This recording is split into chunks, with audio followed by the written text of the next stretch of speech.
विद्यार्थी मित्रांनो, या व्हिडिओमध्ये आपण M3 ची अभ्यासाची स्ट्रॅटेजी बघणार आहोत। त्या स्ट्रॅटेजी असणार आहे M3 2024 पॅटर्न साठी ENTC branch, ENTC advance branch, VLSI technology branch आणि कोर इलेक्ट्रॉनिक्स ब्रांच या ब्रांचेस साठी M3 ची आपण स्टडी स्ट्रॅटेजी बघणार। ही स्ट्रॅटेजी मध्ये काय काय असणार आहे बघा।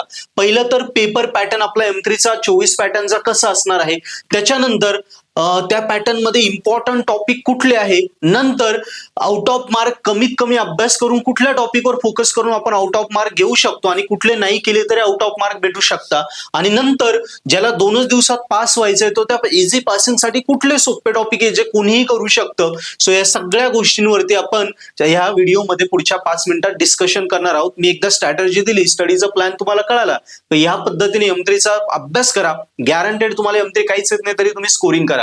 आता लक्षात घ्या, ENTC ॲडव्हान्स, VLSI टेक्नॉलॉजी आणि इलेक्ट्रॉनिक्स या चारही ब्रांचचा M3 चा सिलेबस सेम आहे, त्यामुळे चारही ब्रांचचा M3 चा पेपरही सेम असतो आणि त्यांचा पेपर पॅटर्न एक्झॅक्ट सेम असेल। सो त्यामुळे हा व्हिडिओ चारही ब्रांच साठी ऍप्लिकेबल आहे। So one by one start करूया। पहिल्यांदा पेपर पॅटर्न कसा असेल बघा, लक्षात घ्या। आता पहिला जो क्वेश्चन आहे हा MCQ चा क्वेश्चन असेल। ओके, 5 MCQ असतील, 5 दुने 10 मार्कला, किंवा 2-2 मार्काचे छोटे प्रश्न असतील। MCQ जर नाही आले तर 2-2 मार्काचे छोटे प्रश्न येतील, प्रत्येक युनिटवर एक अशा प्रकारे पहिला युनिट हा 10 मार्कला गेला। आता दुसरा जो क्वेश्चन आहे हा युनिट 1 आपला LD त्याच्यावर आहे, 5 बीट आहे ABCDE, 5 पैकी तुम्हाला 3 बीट सोडवायचे आहे। ओके, 5 पैकी 3 सोडवायचे, सो प्रत्येक बीट आहे 4 मार्कला, सो 4 त्रिक 12। सो कसं आहे, 4 मार्कला प्रत्येक बीट, 5 पैकी 3 सोडवायचे, झाले 12 मार्क।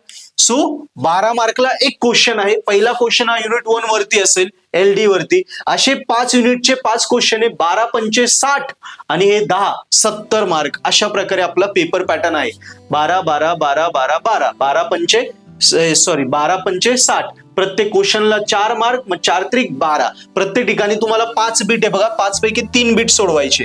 पहिला क्वेश्चन हा जो सेकंड क्वेश्चन आहे तो युनिट 1 वर आला, थर्ड क्वेश्चन जो आहे तो तुमचा युनिट 2 वर असणार आहे, हा युनिट आपला न्यूमेरिकल मेथड। फोर्थ क्वेश्चन हा युनिट नंबर 3 वर आहे, फुरियर आणि झेड ट्रान्सफॉर्म वर।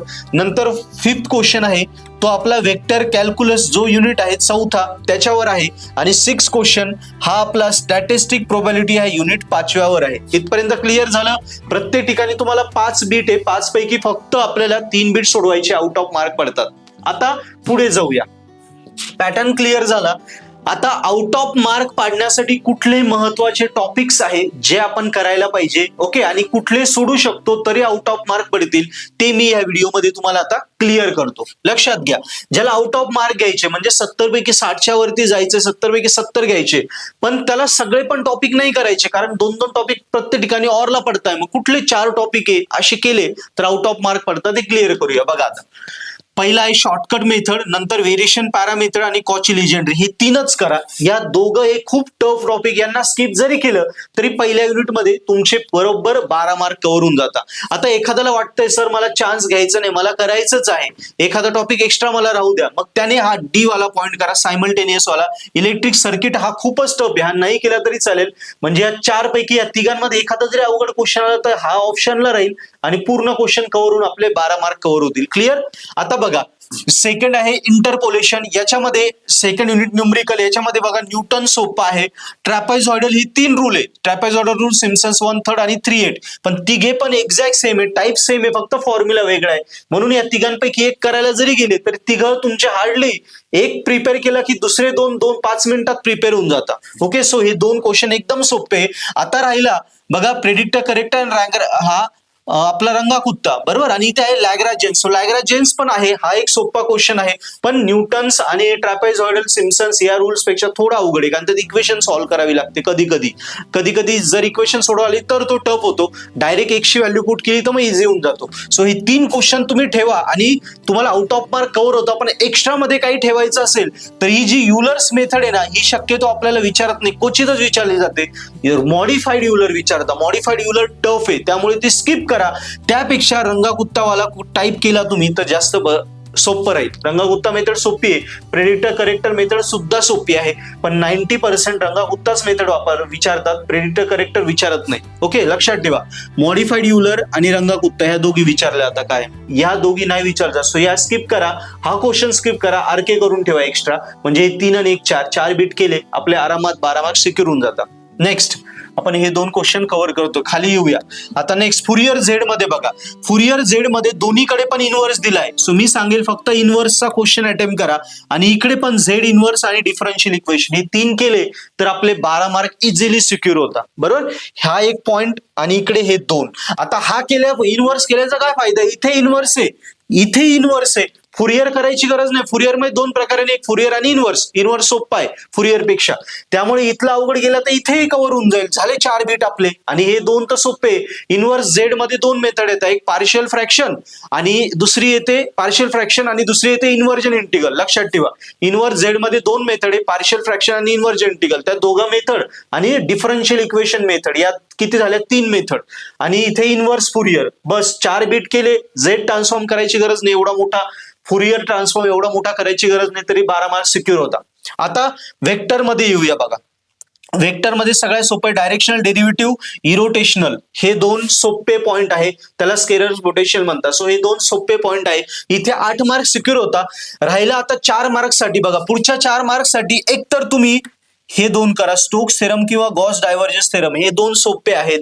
यस, तुम्ही म्हणशाल sir vector identity, line integral, work done Green's theorem करू का? सो लक्षात घ्या, line integral, work done Green's theorem याच्यात व्हरायटी खूप आहे. ते सिम्प्लिफिकेशन सोपं आहे, पण व्हरायटी खूप असल्यामुळे कन्फ्युजन होतं, मार्क कव्हर होत नाही. मग हे 3च करा, परफेक्ट करा, आउट ऑफ मार्क सिक्युअर होऊन जातील तुमचे 12 पैकी 12. इथे 2 मेथड आहे, स्टोक्स आणि डायव्हर्जन्स, म्हणजे 12 पैकी 12. पण एखाद्याला वाटतं ऑप्शनला एखादा ठेवायचा आहे, तर लाईन इंटिग्रल वगैरे जाण्यापेक्षा मग वेक्टर आयडेंटिटीज करा. त्यात 2 आयडेंटिटी दिले असतात, 2 पैकी 1 सोडवा.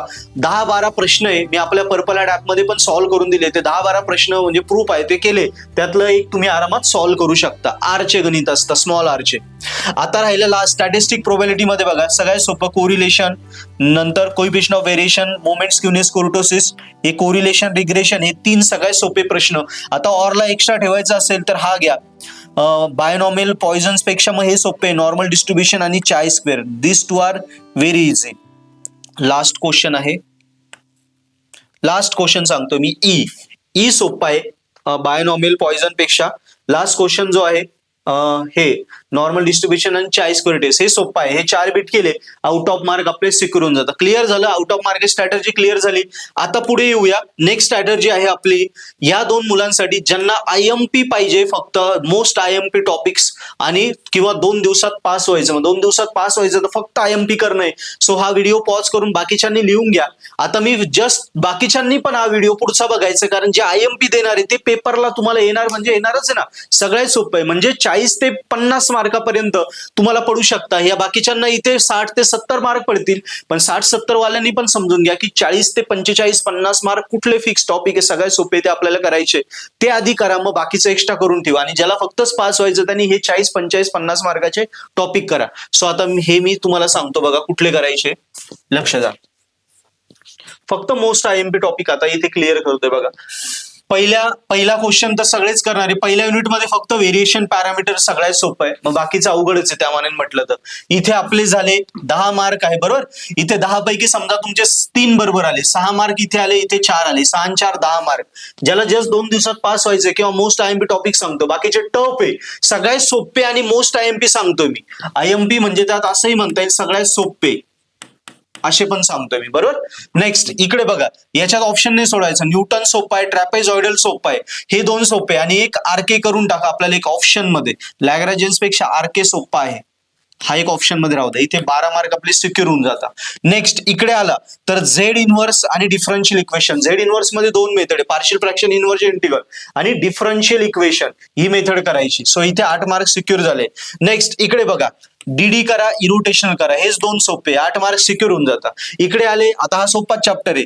मोमेंट स्क्यूनेस, कोर्टोसिस, कोरिलेशन एकदम सोपं आहे, आणि कोएफिशिएंट ऑफ व्हेरिएशन इथे 12 मार्क सिक्युअर करून टाका. प्रोबॅबिलिटीला जाण्याची गरज नाही बघा. 12 दुनी 24, 24 आणि 10 34, 34 आणि 4 38, 48, 48 मार्काचा पेपर या दोघांना अटेम्प्ट होतो कम्प्लीट. या दोघांना आणि या दोघांना मी 70चा अटेम्प्ट करायचं कसं दिलं ते पण सांगितलं. कळालं मित्रांनो? सो ह्या पद्धतीने आपली स्ट्रॅटर्जी आपल्याला यूज करायची. शुअर शॉट तुम्ही M3 स्कोरिंग करा. मित्रांनो, हे सगळे M3 चे व्हिडिओ लेक्चर आपल्या पर्पल हॅट ॲपवर अवेलेबल आहे. पर्पल हॅट ॲपवर मी स्वतःने मराठीमध्ये M3 एकदम सोपा करून शिकवलाय. ज्याला M3 काहीच येत नाही, -3+2 येत नाही, कॅल्सी ट्रिक येत नाही, त्यालाही समजेल इतक्या सोप्या भाषेत मी M3 आपल्या पर्पल हॅट ॲपवर शिकवला आहे. कॅल्सीच्या ट्रिकवर शिकवलाय. हे सगळे टॉपिक्सचे व्हिडिओज तुम्ही मराठीमध्ये आपल्या पर्पल हॅट ॲपवर जर बघितले तर तुम्हाला M3 जमत नाही ना, 2 दिवसात तुम्हाला भारी वाटायला लागेल. यार सरांनी M3 एवढा सोपा करून दिला की मी आता स्कोरिंगच करू शकेल. 2 दिवसापूर्वी मला काहीच येत नव्हतं. सो तुम्हाला कॉन्फिडन्स येत नसेल तर युट्यूबवर नक्की माझे फ्री लेक्चर बघा किंवा आपल्या ऍपवर जे डेमो लेक्चर आहे ते बघा. तुम्हाला लगेच कॉन्फिडन्स यायला लागेल की एवढं सोपं M3 कोणी शिकत नाही. आणि जर ते आवडलं, समजलं तर नक्की आपला कोर्स सबस्क्राईब करा आणि मी दिलेले हे पॉइंट सॉल्व्ह करा. बघा M3 तुमचा गॅरंटेड स्कोरिंग होईल मित्रांनो. So best of luck for M3. Thank you.